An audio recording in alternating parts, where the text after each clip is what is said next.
ఓం నమో వేదాత్మకాయ వెంకటేశాయ.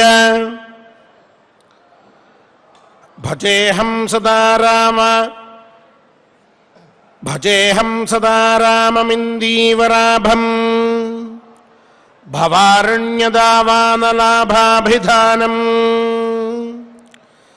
భవానీహృదా భావితానందరూపం భవాభావహేతుం భవాది ప్రపన్నం.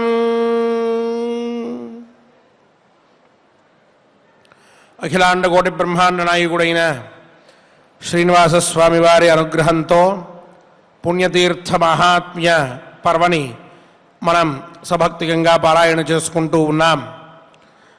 ఇప్పటికీ ఎన్నో తీర్థముల క్షేత్రముల నామ్ములని మనందరం శ్రవణం చేశాం. ఈనాడు అధ్యాయ అంతమునందు ఉన్నటువంటి ఇంకొన్ని పుణ్యతీర్థముల నామస్మరణ చేయబోతూ ఉన్నాం. వాటి యొక్క వైశిష్ట్యాన్ని తెలుసుకోబోతూ ఉన్నాం. ఈనాటి పారాయణానికి చక్కగా మనందరం ఆచార్యుని వారితో కలిసి సత్సంకల్పం చేసుకుని శ్రీనివాసస్వామి వారి అనుగ్రహ పాత్రులమవుదాం. విఘ్నేశ్వర ధ్యానం. నమస్తే గణనాథాయ గణానాం పతగే నమః. భక్తి ప్రియాయ దేవేశ భక్తేభ్యః సుఖదాయక. శ్రీనివాస ధ్యానం అనంత వేద సంవేద్యం నిర్దోషం గుణసాగరం అతీంద్రియం నిత్యముక్తం శ్రీనివాసం భజే నిశం. శ్రీకృష్ణ ధ్యానం వందే నవఘనశ్యామం పీతకౌశేజవాససం సానందం సుందరం శుద్ధం శ్రీకృష్ణం ప్రకృతేః పరం. వ్యాసధ్యానం వేదవ్యాసం స్వాత్మరూపం సత్యసంధం పరాయణం శాంతం జితేంద్రియక్రోధం సశిష్యం ప్రణమామ్యహం. అథ సంకల్పః శ్రీమదాదివరాహ క్షేత్రే విరాజమానస్య జగద్రక్షణార్థమవతీర్ణస్య శ్రీమదఖిలాండకోటి బ్రహ్మాండ నాయకస్య శ్రీవేంకటేశ్వర స్వామినః పరిపూర్ణానుగ్రహేణ సర్వేషాం భక్తజనానాం ఆధివ్యాధి నివృత్తి ద్వారా ఆయురారోగ్యైశ్వర్యాభివృద్ధ్యర్థం సర్వారిష్ట నివృత్తి ద్వారా సకల శ్రేయోభివృద్ధ్యర్థం ధర్మార్థ కామ మోక్షాఖ్య చతుర్విధ పురుషార్థ సిద్ధ్యర్థం సమస్త పాపక్షయార్థం శ్రీ పరమేశ్వర ప్రీత్యర్థం శ్రీమన్మహాభారతే వనపర్వణి యథాశక్తి 82తమోऽధ్యాయాంతర్గత శ్లోకపారాయణం ఆచార్యముఖేన కరిష్యామహే. శ్రీకృష్ణ పరబ్రహ్మణే నమః. నారాయణం నమస్కృత్య నరం చైవ నరోత్తమం దేవీం సరస్వతీం వ్యాసం తతో జయముదీరయేత్. తతో గచ్ఛేత వడవాం త్రిషు లోకేషు విశ్రుతాం పశ్చిమాయాంతు సంధ్యాయాం ఉపస్పృశ్య యథావిధి చరుం సప్తార్చిషేరాచన్ యథాశక్తి నివేదయేత్. పితॄణామక్షయం దానం ప్రవదంతి మనీషిణః ఋషయః పితరో దేవాః గంధర్వాప్సరసాంగణాః గుహ్యకాః కిన్నరా యక్షాः సిద్ధా విద్యాధరా నరాః రాక్షసాదితి జారుద్రాః బ్రహ్మా చ మనుజాధిప నియతః పరమాం దీక్షాం ఆస్థాయాబ్ధసహస్రీం విష్ణోః ప్రసాదనం కుర్వన్ చరుం చ శ్రపయం స్తథా సప్తభిశ్చైవ ఋగ్భిస్తుష్టావకేశవం.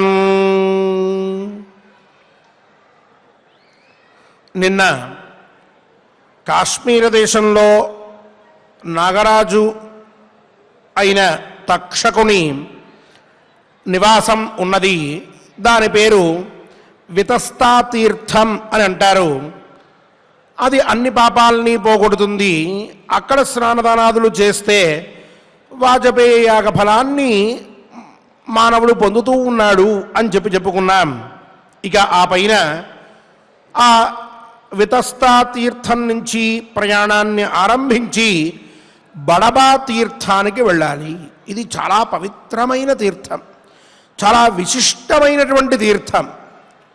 సూర్యాస్తమయ సమయం అయ్యేటప్పటికీ అక్కడ సంధ్యకి నమస్కారం చేసుకుని సంధ్యావందనం చేసి ఆ తరువాత అక్కడ అగ్ని ప్రతిష్టాపనం చేసి కొంత అన్నాన్ని వండి అగ్నికి ఇచ్చేటటువంటి దాన్ని హవ్యం అంటాం, పితృదేవతలకి ఇచ్చేటటువంటి దాన్ని కవ్యం అంటాం.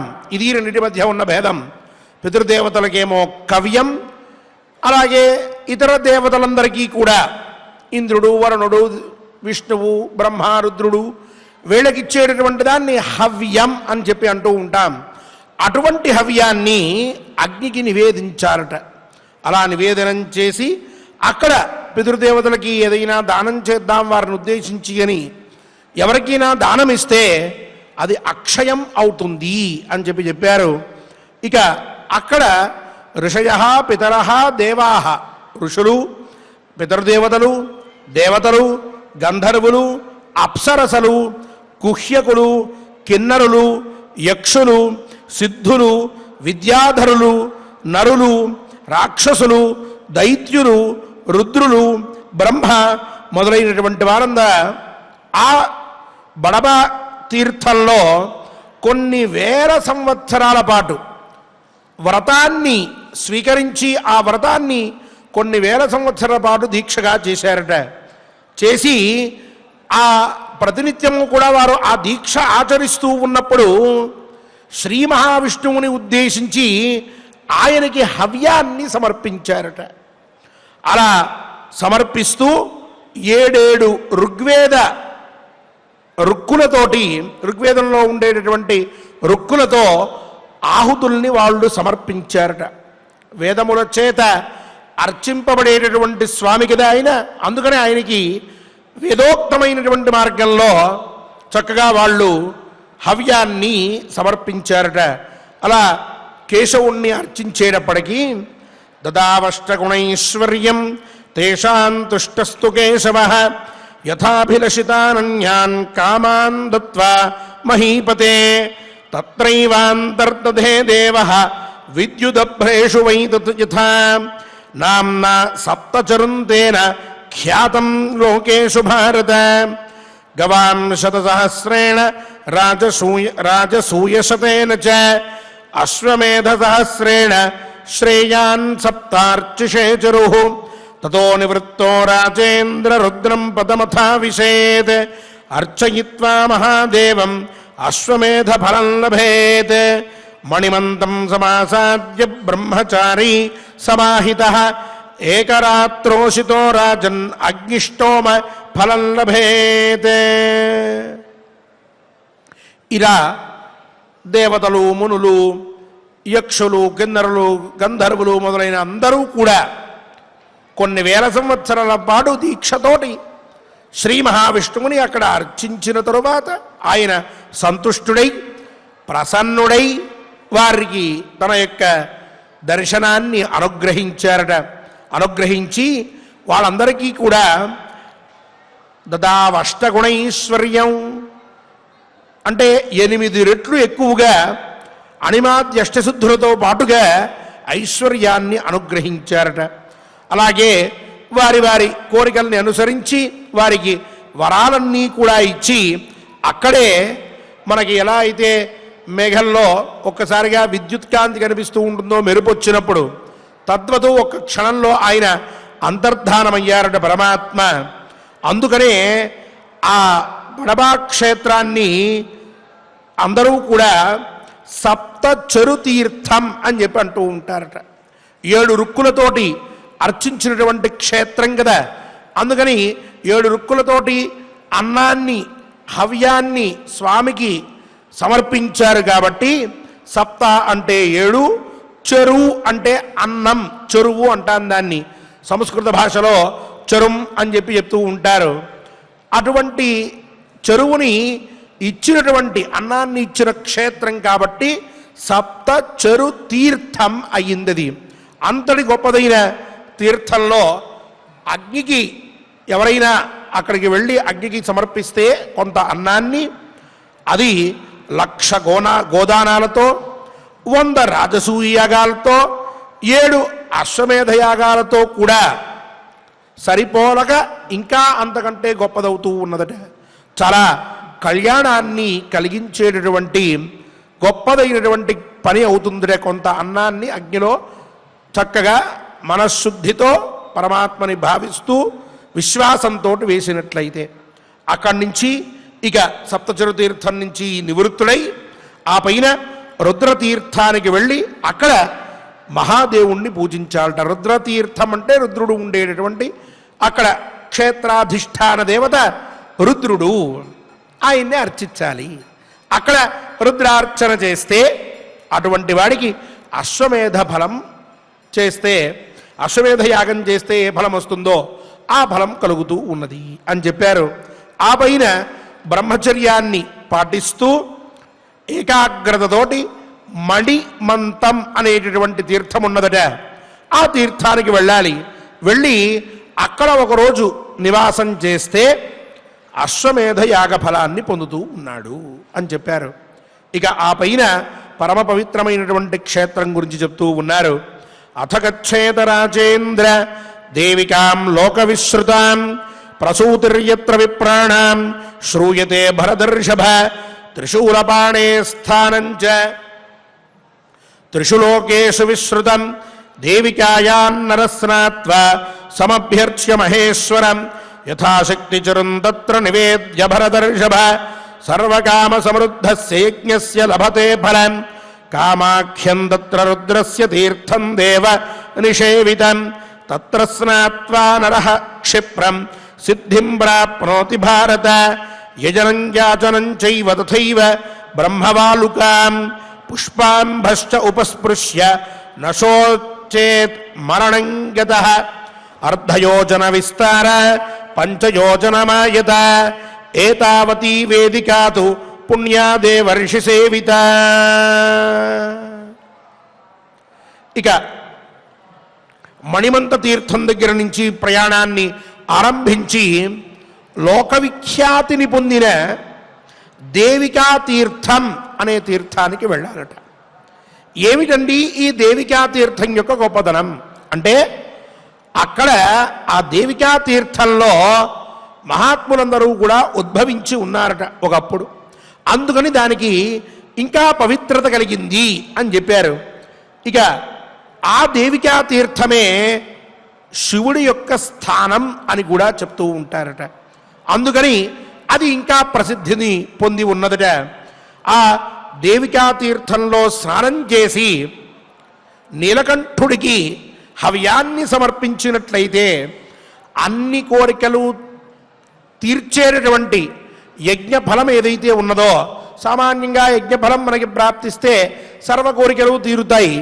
అటువంటి యజ్ఞఫల సిద్ధి ఆ క్షేత్రంలో జరుగుతూ ఉన్నది అని చెప్పారు. ఇక అక్కడే కామాఖ్యం తత్ర రుద్రస్య తీర్థం, అదే స్థానంలో ఈ రుద్రుడి యొక్క కామతీర్థం అనేటటువంటి తీర్థం ఉన్నదట. అక్కడ స్నానం ఆచరిస్తే, కామం అంటే మనం చెప్పుకున్నాం కోరిక అనర్థం, సకల కోరికలు తీరుతూ ఉంటాయట. ఏం కోరుకుంటే ఆ కోరిక సిద్ధించేటటువంటి యోగం అక్కడ స్నానం చేసినందువల్ల పడుతుంది అని చెప్పారు. ఇక ఆ దేవికా తీర్థంలోనే ఎవరైతే చక్కగా యాగాలు చేస్తారో, లేక ఎవరైనా యాగాలు చేయించినారో, అలాగే ఎవరైనా అక్కడ వేదాధ్యయనం చేసినట్లయితే, ఇలా యాగాలు చేయించడం వలన, యాగాలు చేయడం వలన, వేదాధ్యయనం చేయడం వలన ఆ పుణ్యము అతన్ని తరింపచేస్తుంది అని చెప్పారు.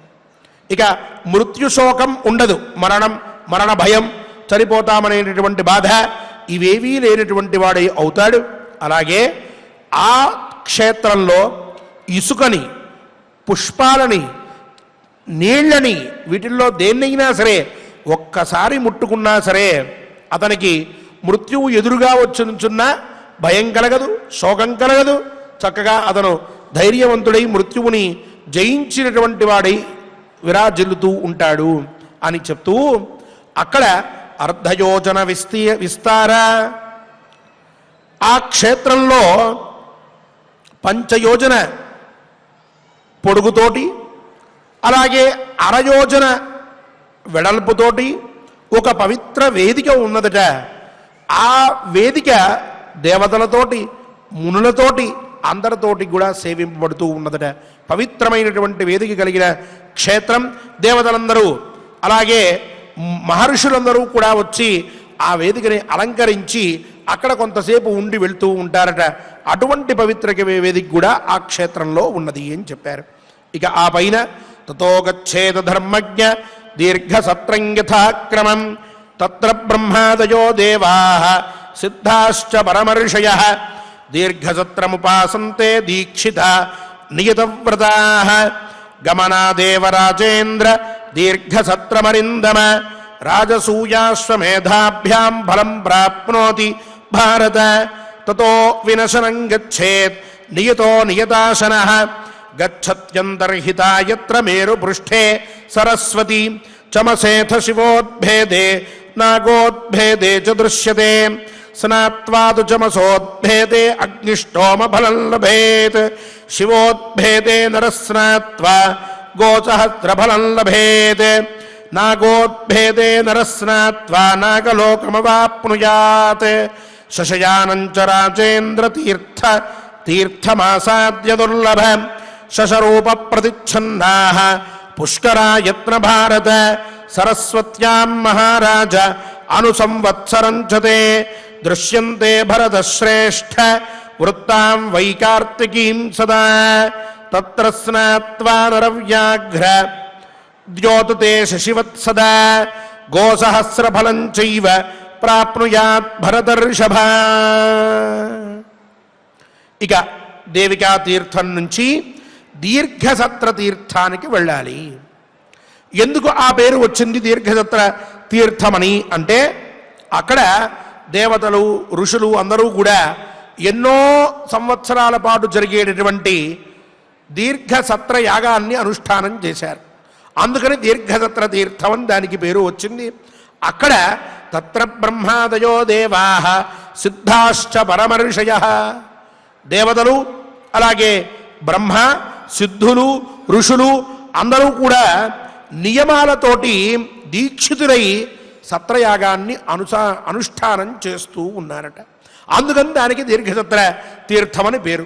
అటువంటి తీర్థ యాత్ర చేసినట్లయితే ఎవరైతే ఆ దీర్ఘసత్ర తీర్థానికి వెళ్ళి అక్కడ స్నానదానాదులన్నీ చేసి పితృదేవతలకి తర్పణములు, శ్రాద్ధములు ఆచరించి దేవతలను పూజిస్తారో వారు రాజసూయ, అశ్వమేధ యాగాల్ని రెండింటినీ కూడా చేసినటువంటి ఫలాన్ని పొందుతూ ఉన్నారు అని చెప్పారు. ఆ తరువాత శౌచంతో నియమంగా ఉంటూ బ్రహ్మచర్యంతో కొంచెమే అన్నాన్ని స్వీకరిస్తూ వినశన తీర్థానికి వెళ్ళాలి. ఆ వినశన తీర్థంలో సరస్వతీదేవి అంతర్ధానంగా అంటే భూమిలో అంతర్వాహినిగా ప్రవహిస్తూ ఉంటుందిట.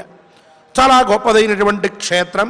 అక్కడే మిగిలినటువంటి ఇంకా చమసోద్భేద, శివోద్భేద, నాగోద్భేద అనేటటువంటి తీర్థాలు ఉన్నాయిట.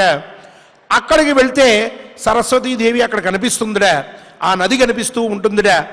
అక్కడ చమసోద్భేదంలో స్నానం చేస్తే అగ్నిష్టోమ ఫలాన్ని, శివోద్భేదంలో స్నానం చేస్తే 1000 గోవుల్ని దానం చేసిన ఫలాన్ని, నాగోద్భేదం అనేటటువంటి తీర్థంలో స్నానం చేస్తే నాగలోకాన్ని మానవుడు పొందుతూ ఉన్నాడు అని చెప్పారు. ఆ తరువాత ఇక శశయాన తీర్థం అనేటటువంటి తీర్థానికి వెళ్ళారట. అక్కడ స్నానం చేస్తే సరస్వతీ నదిలో ప్రతి సంవత్సరం కూడా ఈ కార్తీక పౌర్ణమి నాడు కుందేలు రూపంలో పుష్కరుడు నివసిస్తూ ఉంటాడట కార్తీక మాసంలో. అటువంటి ఆ పుష్కరుణ్ణి ఈ తీర్థంలో దర్శించడానికి కుదురుతుంది అని చెప్పారు. మహాత్ముడైనటువంటి ఆ పుష్కరుడు అక్కడ ఉంటూ ఉంటాడట. అటువంటి పుష్కర తీర్థంలో స్నానం చేసినట్లయితే చంద్రుడి లాంటి కాంతిని మానవుడు పొందుతూ ఉన్నాడు. అలాగే సహస్ర గోదాన ఫలాన్ని కూడా అతను పొందుతూ ఉన్నాడు అని చెప్పారు.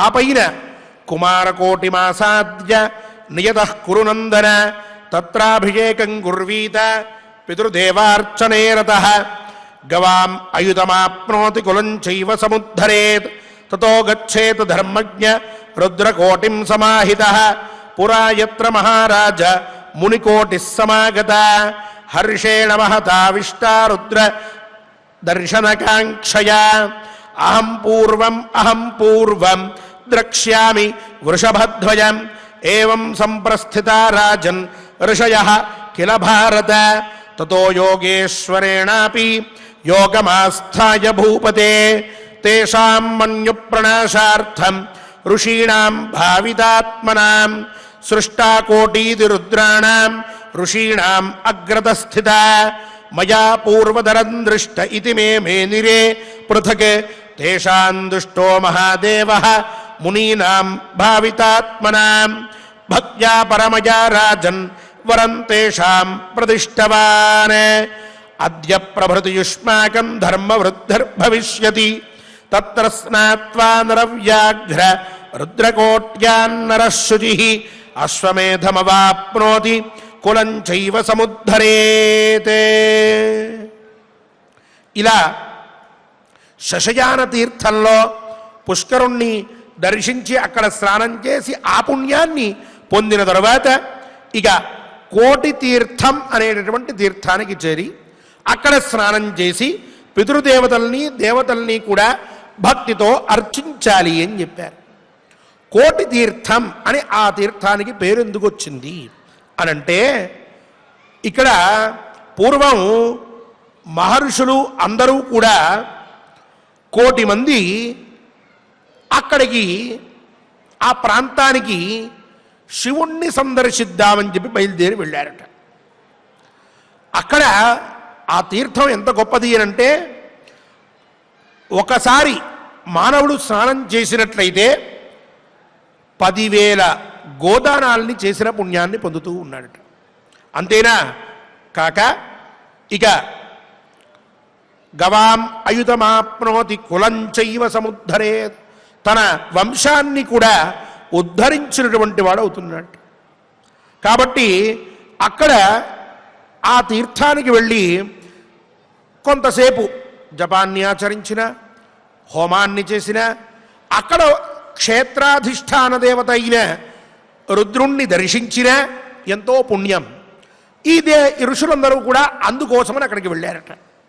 వెళ్ళినటువంటి వారు అక్కడ ఉన్నటువంటిది ఒకడే శివుడు, వీళ్ళేమో 1,000,000 మంది వెళ్ళారు.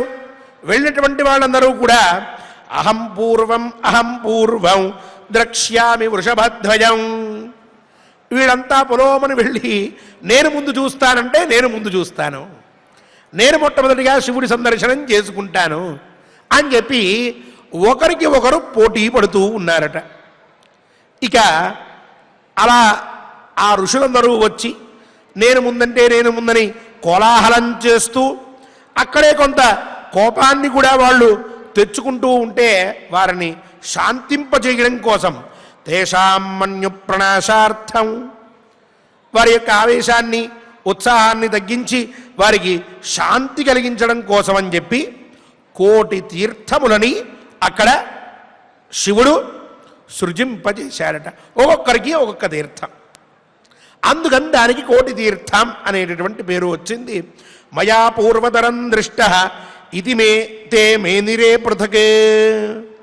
అక్కడ 1,000,000 శివలింగాలు ఆవిర్భవించి ఉన్నాయి. ఆ శివలింగాల్ని ఈ శివుణ్ణి చూడ్డానికి ఇంతమంది వచ్చారు.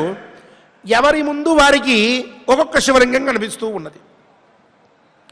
అలా ఆ తీర్థంలో కోటి శివలింగాలు ఒక్కసారిగా ఆవిర్భవించేటప్పటికీ ఈ ఋషులందరూ కూడా మయా పూర్వతరం దృష్ట, నా చేత శివుడు ముందు చూడబడ్డాడు అని ఒక ఆయన అంటుంటే, లేదు లేదు నా చేత ముందు చూడబడ్డాడు అని ఎవరికి వారు ఆనందంతో నేనే ముందు చూశాను శివుణ్ణి అని చెప్పి సంతోషపడ్డారట.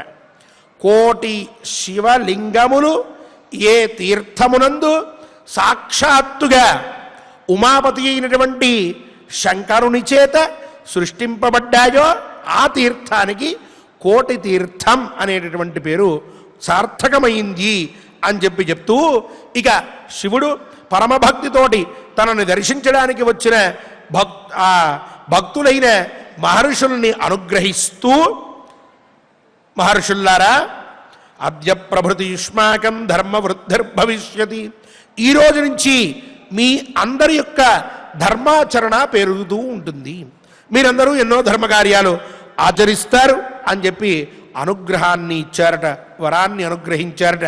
మహర్షులకు కావాల్సినటువంటిది అదే. వారు ఆ వరాన్ని పొంది ఆనందంగా బయలుదేరి వెళ్ళారట. ఈ విధంగా ఇంతటి పరమ పవిత్రమైన రుద్రకోటిలో స్నానం చేసినటువంటి వాడు తత్ర స్నాత్వా నరవ్యాఘ్ర రుద్రకోట్యాన్నరశుచి అశ్వమేధమవాప్నోతి, అశ్వమేధయాగ ఫలాన్ని పొందుతూ ఉన్నాడు అని చెప్పి ఆ రుద్రకోటి తీర్థ క్షేత్ర మహాత్మ్యాన్ని చక్కగా వినిపించారు. ఆ పైన తో గచ్చేత రాజేంద్ర సంగమం లోక విశ్రుతం సరస్వత్యా మహాపుణ్యం కేశవం సముపాసతే యత్ర బ్రహ్మాదయో దేవాః ఋషయశ్చ తపోధనాః అభిగచ్చంతి రాజేంద్ర చైత్రశుక్ల చతుర్దశీం తత్ర స్నాత్వా నరవ్యాఘ్ర విందేద్బహు సువర్ణగం సర్వపాప విశుద్ధాత్మ బ్రహ్మలోకం చ గచ్చతి ఋషీణాం యత్ర సత్రాణి సమాప్తాని నరాధిప తత్రావసానమాసాద్య గోసహస్రఫలం లభేత్. ఇది శ్రీమన్మహాభారతే వనపర్వాంతర్గత తీర్థయాత్రా పర్వణి పులస్త్య తీర్థయాత్రాయాం 82తమోऽధ్యాయః. ఈ రుద్రకోటి తీర్థం నుంచి ప్రయాణాన్ని ఆరంభించి పవిత్రమైనటువంటి లోకవిఖ్యాతమైన సరస్వతీ సంగమ తీర్థానికి వెళ్ళాలి.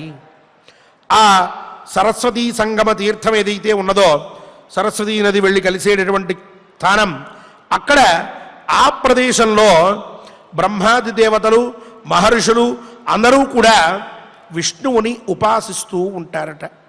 పైగా చైత్ర శుక్ల చతుర్దశి రోజు అక్కడికి సామాన్యంగా జనాలందరూ బయలుదేరి వెళ్తారట. అక్కడికి చేరి స్నానం చేసినట్లయితే ఎంతో బంగార సిద్ధి కలుగుతుందంటే సువర్ణ సిద్ధి కలుగుతుంది అని చెప్పి ఉన్నది. అందువల్ల అక్కడ స్నానం చేయడం వల్ల పాప విముక్తి, బ్రహ్మలోక ప్రాప్తి, అలాగే సువర్ణ ప్రాప్తి కూడా కలుగుతాయి అని చెప్పారు. అలా అక్కడ స్నానం చేసిన తరువాత ఆ పైన ఋషులందరూ కూడా సత్రయాగాలన్నీ చేసి చివరికి అవభృత స్నానం చేయడానికి అవసాన తీర్థం అనేటటువంటి తీర్థానికి వస్తారట. అవసానం అంటే చివరిది అని అర్థం. ఈ వీళ్ళందరూ యజ్ఞయాగాదులు చేస్తారు.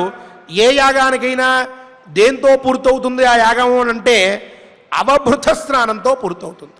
కాబట్టి ఆ యాగం పరిసమాప్తమయ్యేటటువంటిది అవసాన తీర్థంలో అవుతోంది. కాబట్టి దానికి ఆ పేరు సార్థకమైంది.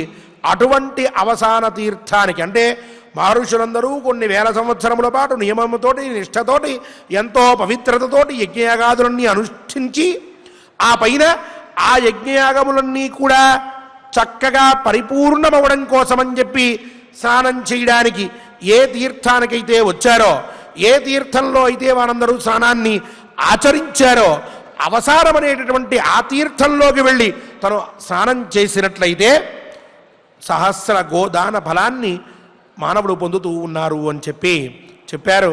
ఈ విధంగా చక్కగా పుణ్యతీర్థముల యొక్క ఫలాన్ని చెప్తూ ఇక ఆ పైన కురుక్షేత్రంలో ఉండేటటువంటి తీర్థాల యొక్క మహాత్మ్యాన్ని పులస్త్య మహర్షి చక్కగా వినిపించబోతూ ఉన్నారు భీష్మాచార్యుల వారికి.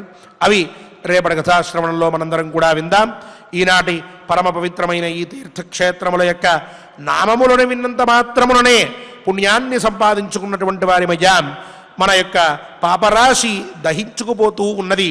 ఇంతటి విశిష్టమైన తీర్థ మహాత్మ్యాన్ని విన్న తరువాత తీర్థస్వరూపీ పరమాత్మ, ఆ పరమాత్మ అనుగ్రహంతో ఈ తీర్థముల నామస్మరణ చేత ఆయా తీర్థముల యొక్క పుణ్య ప్రభావంతో మనందరికీ కూడా పాప విముక్తి, అలాగే ధర్మాచరణ యందు ఆసక్తి, ధర్మాభివృద్ధి జరగాలి.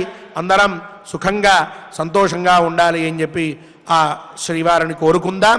ఆచార్యుల వారితో కలిసి చక్కగా ఇప్పుడు మనం ఈ తీర్థక్షేత్రముల యొక్క వైశిష్ట్యాన్ని శ్లోక రూపంలో ఉన్నటువంటి దాన్ని పారాయణ చేసి పవిత్ర గాత్రులమవుదాం. ఓం నమో వెంకటేశాయ. ఓం నమో వెంకటేశాయ. భారతదేశం పుణ్యభూమి అని చెప్పడంలో ఎటువంటి సంశయం లేదు. ఎందుకంటే మనం చూస్తూనే ఉన్నాం, మన భారతదేశంలో ఉన్నటువంటి పుణ్యతీర్థాలు అథవా క్షేత్రాలు మరి ఏ దేశంలోనూ కూడా లేవు. కేవలం ఏమి అనంటే పాపరహితమై మన శరీరాన్ని శుద్ధి చేసుకోవడానికి ఆయా క్షేత్ర దర్శనం అనేటటువంటిది, ఆ తీర్థ ఉపక్రమణం అనేటటువంటిది మనం అవశ్యం చేయాల్సిందే. అది చేస్తేనే మనం పాపముల నుండి విముక్తులమవుతాం, పరిశుద్ధమైనటువంటి దేహాన్ని మనం పొందుతాం. అందులో ఎటువంటి సంశయం లేదు. అంతటి విశేషమైనటువంటి పుణ్యతీర్థములను కేవలము మనకు మహాభారత అంతర్గత వనపర్వమును మనం ఆధారం చేసుకుంటూ చక్కగా ఆచార్యుల వారి ద్వారా స్వామివారి యొక్క అనుగ్రహంతో చక్కగా రోజు రోజు కూడా మనం తెలుసుకుంటూ ఉన్నాం. ఇక మనం యథావిధిగా మహాభారత అంతర్గత వనపర్వంలో 82వ అధ్యాయంలో 92వ శ్లోకం నుండి అధ్యాయాంతాన్ని పూర్తి చేసుకుందాం. స్వామివారి యొక్క అనుగ్రహాన్ని పొందుదాం. తతో గచ్చేత వడవాం త్రిషు లోకేషు విశ్రుతాం పశ్చిమాజాంతో సంధ్యాయాం ఉపస్పృశ్య యథావిధి చరుం సప్తార్చిషే రాజన్ యథాశక్తి నివేదయేత్ పితॄణాం అక్షయం దానం ప్రవదంతి మనీషిణః ఋషయః పితరో దేవాః గంధర్వా అప్సరసాం గణాః గుహ్యకాః కిన్నరాః యక్షాః సిద్ధాః విద్యాధరాః నరాః రాక్షసాః దితిజాః రుద్రాః బ్రహ్మా చ మనుజాధిపా నియతః పరమాం దీక్షా ఆస్థాయాబ్దా సహస్రికీ విష్ణోః ప్రసాదనం కుర్వన్ చరుంచ శ్రపయన్ తథా సప్తభిః సప్తభిశ్చైవ ఋగ్భిః తుష్టవ కేశవం దదౌ అష్టగుణైశ్వర్యం తేషాం తుష్టస్తు కేశవః యథా అభిలిషతాన్ అన్యాన్ కామాన్ దత్వా మహీపతే తత్రైవ అంతర్దధే దేవః విద్యుదభ్రేషు వై యథా నామ్నా సప్తచరుం తేన ఖ్యాతం లోకేషు భారత శతసహస్రేణ రాజసూయశతేన చ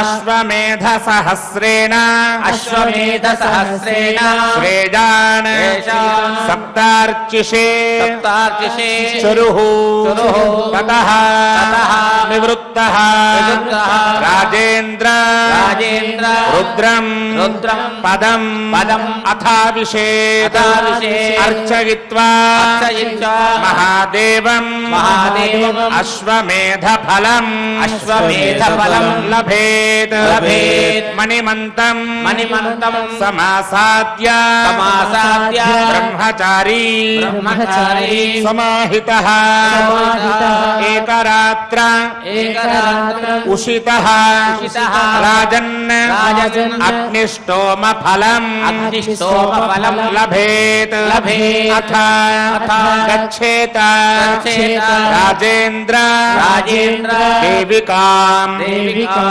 లోకవిశ్రుతా లోకవిశ్రుతా ప్రసూతిః ప్రసూతిః యత్ర యత్ర విప్రాణాం విప్రాణాం శ్రూయతే శ్రూయతే భరతర్షభ భరతర్షభ త్రిశూలపానేః త్రిశూలపానేః స్థానం చ స్థానం చ త్రిషు లోకేషు త్రిషు లోకేషు విశ్రుతం విశ్రుతం దేవికాయాం దేవికాయాం నరస్నాత్వా నరస్నాత్వా సమభ్యర్చ్య సహస్రదక్ష మహేశ్వరం మహేశ్వరం యథాశక్తి యథాశక్తి చరుం తత్ర చరుం తత్ర నివేద్య నివేద్య భరతర్షభ భరతర్షభ సర్వకామ సర్వకామ సమృద్ధస్య సమృద్ధస్య యజ్ఞస్య యజ్ఞస్య లభతే ఫలం లభతే ఫలం కామాఖ్యం కామాఖ్యం తత్ర తత్ర రుద్రస్య రుద్రస్య తీర్థం తీర్థం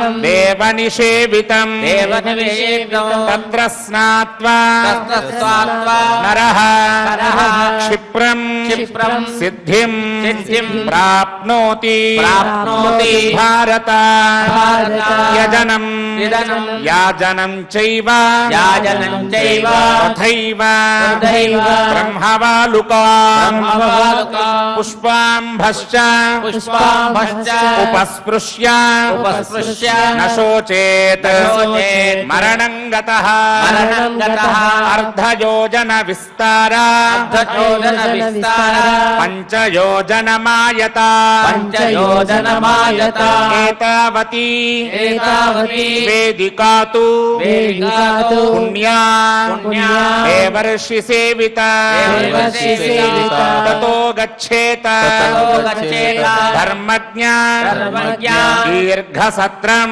తీర్థసత్రం యథాక్రమం యథాక్రమం తత్ర తత్ర బ్రహ్మాదయః బ్రహ్మాదయః దేవాః దేవాః సిద్ధాశ్చ సిద్ధాశ్చ పరమర్షయః పరమర్షయః దీర్ఘసత్రం తీర్థసత్రం ఉపాసంతే ఉపాసంతే దీక్షితాః దీక్షితాః నియతౌ వ్రతాః నియతౌ వ్రతాః గమనాదేవ గమనాదేవ రాజేంద్ర రాజేంద్ర దీర్ఘసత్రం తీర్థసత్రం అరిందమ అరిందమ రాజసూయ రాజసూయ అశ్వమేధాభ్యాం అశ్వమేధాభ్యాం ఫలం ఫలం ప్రాప్నోతి ప్రాప్నోతి భారత భారత తతః తతః వినశనం వినశనం గచ్చేత్ గచ్చేత్ నియతః నియతః నియతాశనః నియతాశనః గచ్చతి గచ్చతి అంతర్హిత అంతర్హిత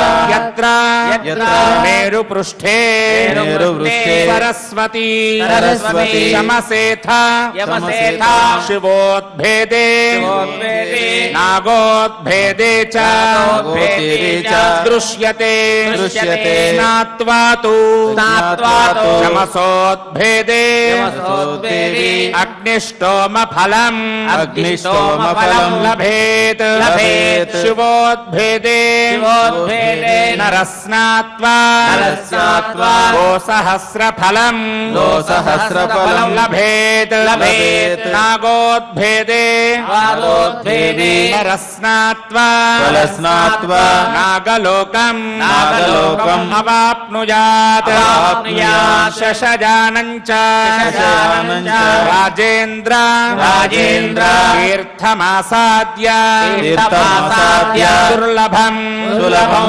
శశరూప ప్రతిచ్ఛన్నా శశరూపం ప్రపంచన్నా పుష్కరాః యత్ర భారత యత్ర భారత సరస్వత్యా సరస్వత్యా మహారాజా అనుసంవత్సరం చతే దృశ్యంతే భరతశ్రేష్ఠ పరమశ్రేష్ఠ వృత్తాం వై కార్తికీం సదా కార్తికీం సదా తత్ర స్నాత్వా తత్ర స్నాత్వా నరవ్యాఘ్ర ద్యోతతే లోకమే శశివత్సదా శశిమత్సదా గోసహస్రఫలం గోసహస్రఫలం చైవ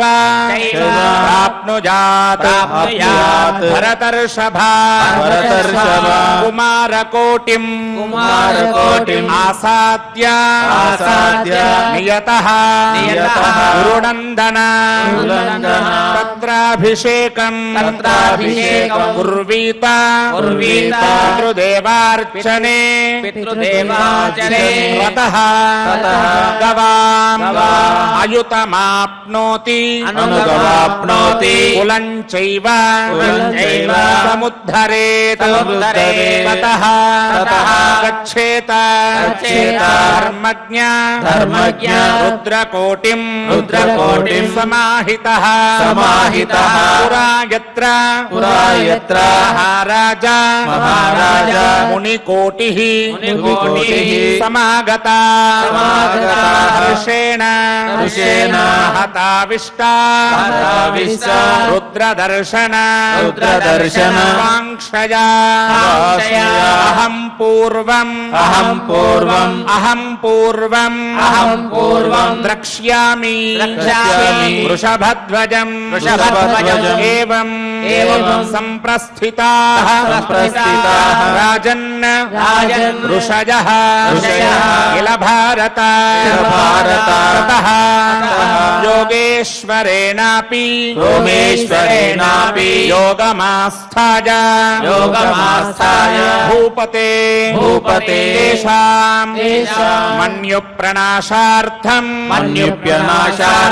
ఋషీణాం భావితాత్మనాం దృష్టా కోటీతి రుద్రాణాం ఋషీణాం అగ్రతస్థితా మయా పూర్వతరం దృష్టః ఇతి తే మేనిరే పృథక్ తేషాం తుష్టః మహాదేవః మునీనాం భావితాత్మనాం భక్త్యా పరమయా రాజన్ వరం తేషాం ప్రతిష్టవాన్ అద్య ప్రభృతి యుష్మాకం ధర్మవృద్ధిః భవిష్యతి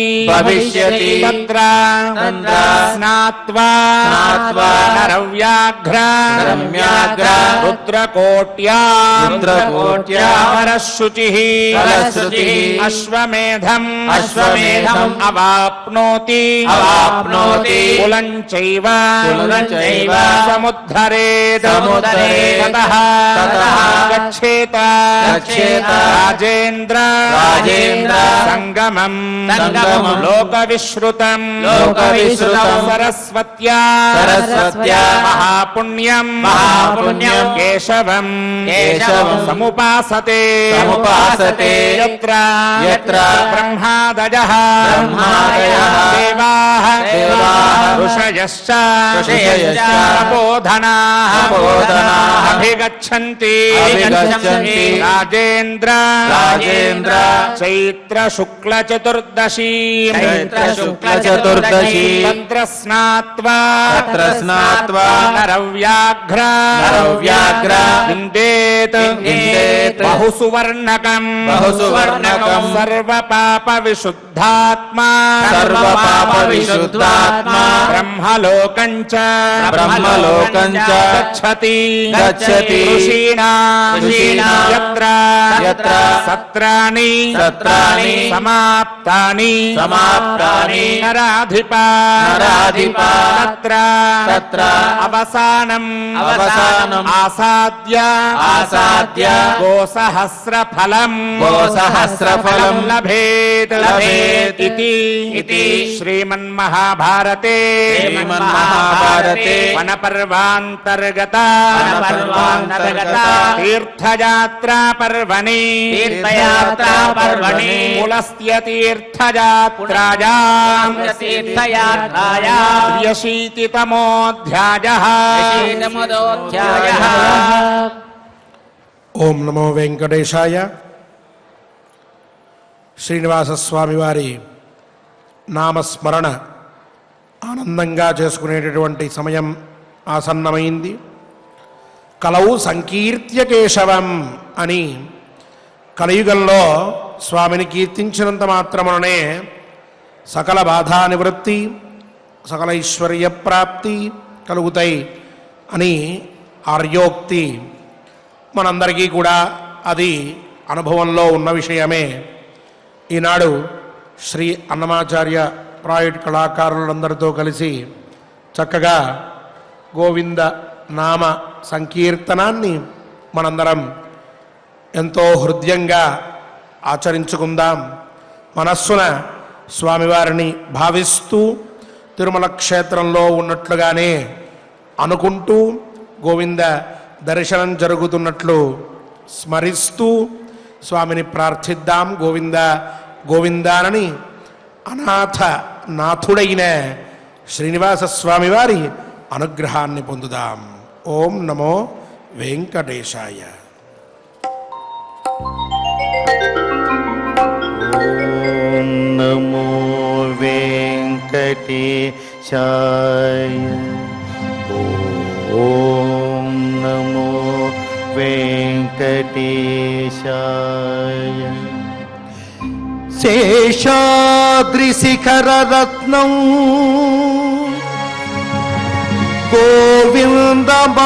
గోవిందమార్తాండం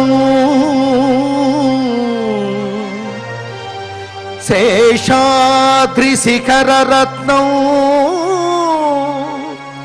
గోవిందమార్తాండం భక్తజన పారిజాతం వందే విష్ణు శ్రీ వెంకటేశ అఖిలేశం.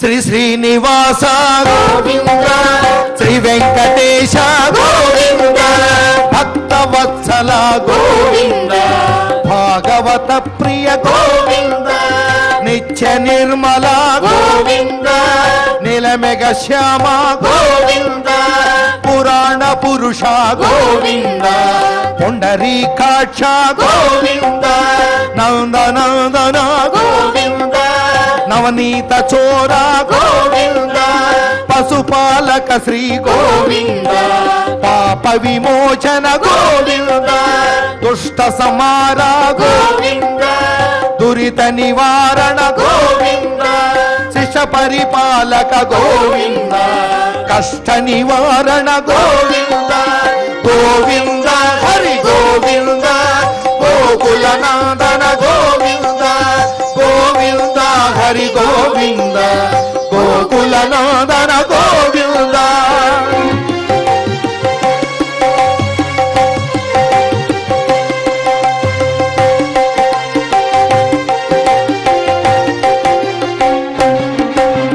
వజ్రమకుటధర గోవింద, వరాహమూర్తి గోవింద, గోపీజనలోల గోవింద, గోవర్ధనోద్ధార గోవింద, దశరథనందన గోవింద, దశముఖమర్ధన గోవింద, పక్షివాహన గోవింద, పాండవ ప్రియ గోవింద, మత్స్యకూర్మా గోవింద మధుసూదన హరి గోవింద వరాహ నృసింహ గోవింద వామన భుగురామ గోవింద బలరామానుజ గోవింద భౌక కల్కిధర గోవింద వేణుగాన ప్రియ గోవింద వెంకటరమణ గోవింద గోవింద హరి గోవింద గోకుల నందన గోవింద గోవింద హరి గోవింద గోకుల నందన గోవింద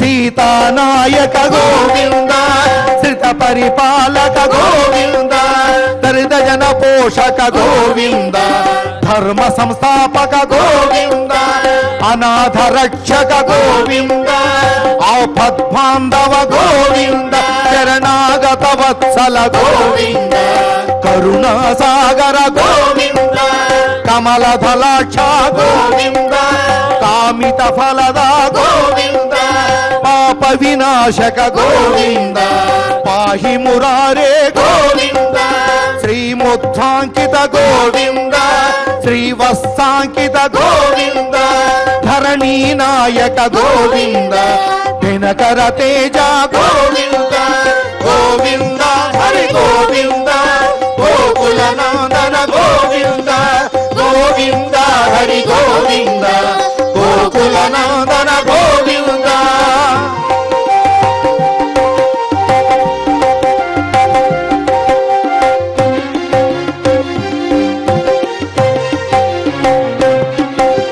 పద్మావతి ప్రియ గోవింద ప్రసన్నమూర్తి గోవింద అభయహస్త గోవింద అక్షయ వరద గోవింద శంఖ చక్రధర గోవింద సాంగ గదాధర గోవింద విరదాతిరస్త గోవింద విరోధి మర్ధన గోవింద సాలగ్రామధర గోవింద సహస్రనామ గోవింద లక్ష్మీ వల్లభ గోవింద లక్ష్మణాగ్రజ గోవింద కస్తూరి తిలక గోవింద కాంచనాంబరధర గోవింద గరుడ వాహన గోవింద గజరాజ రక్షక గోవింద గోవింద హరి గోవింద గోకుల నందన గోవింద గోవింద హరి గోవింద గోకుల నందన గోవింద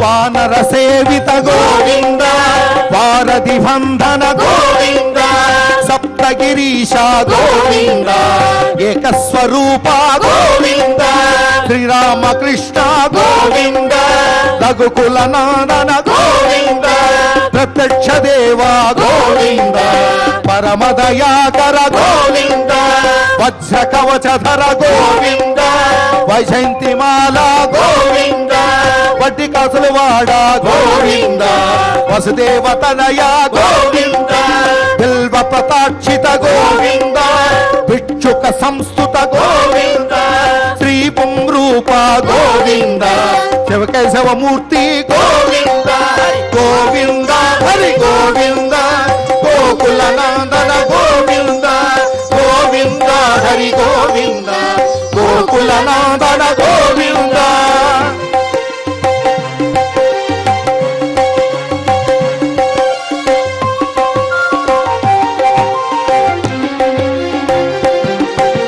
బ్రహ్మాండ రూప గోవింద భక్త రక్షక గోవింద నిత్య కళ్యాణ గోవింద నీరజనాభ గోవింద అతి రామ ప్రియ గోవింద హరి సర్వోత్తమ గోవింద జనార్దనమూర్తి గోవింద జగసాక్షి రూప గోవింద అభిషేక ప్రియ గోవింద అపన్నివారణ గోవింద రత్న కిరీట గోవింద రామానుజనుత గోవింద స్వయం ప్రకాశ గోవింద ఆశ్రిత పక్ష గోవింద నిత్య శుభప్రద గోవింద నిఖిల లోకేశ గోవింద గోవింద హరి గోవింద గోకుల నందన గోవింద గోవింద హరి గోవింద గోకుల నందన గోవింద.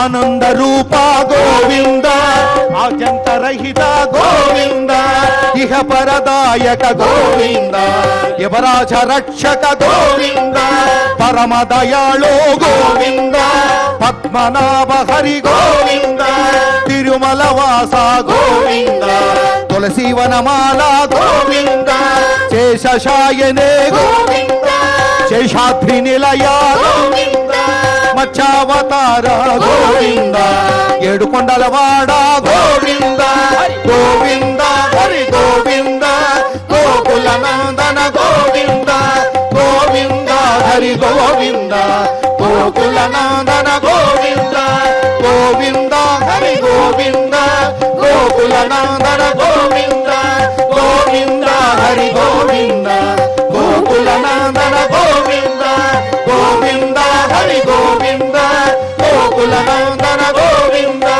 గోవింద హరి గోవింద గోకుల నందన గోవింద గోకుల నందన గోవింద గోకుల నందన గోవింద ఏడుకొండలవాడ వెంకటరమణ గోవింద గోవింద ఆపదకోడ అనాథరక్షక గోవింద గోవింద శ్రీ శ్రీనివాస శ్రీ వెంకటేశ గోవింద గోవింద గోవింద గోవింద. ఓం నమో వెంకటేశాయ. క్షమాప్రార్థనాదులతోటి శ్రీనివాసస్వామి వారిని ప్రార్థించి మంగళాంతంగా మన పారాయణాన్ని పూర్తి చేసుకుందాం. పునఃపునః ఈ భాగ్యాన్ని ఇమ్మని స్వామివారిని వేడుకుందాం. అథ క్షమా ప్రార్థనా యదక్షర పదభ్రష్టం మాత్రాహీనం చ యద్భవేత్ తత్సర్వం క్షమ్యతాం దేవ నారాయణ నమోస్తుతే. అథ లోకక్షేమ ప్రార్థనా స్వస్తి ప్రజాభ్యః పరిపాలయంతాం న్యాయేన మార్గేణ మహీం మహిషాః గోబ్రాహ్మణేభ్యः శుభమస్తు నిత్యం లోకాः సమస్తాः సుఖినో భవంతు.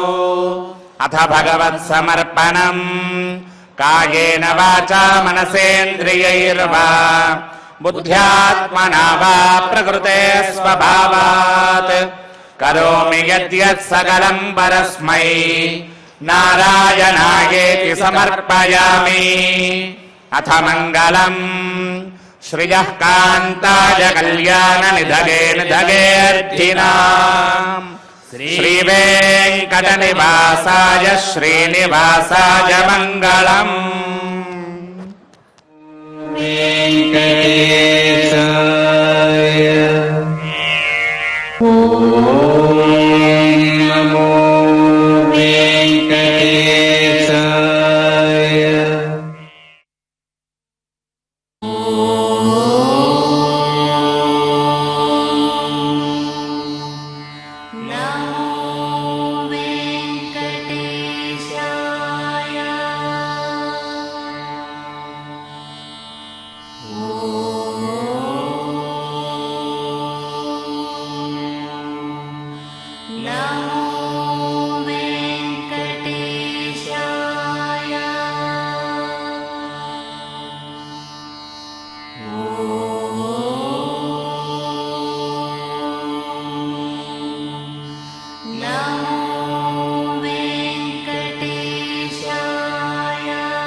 Oh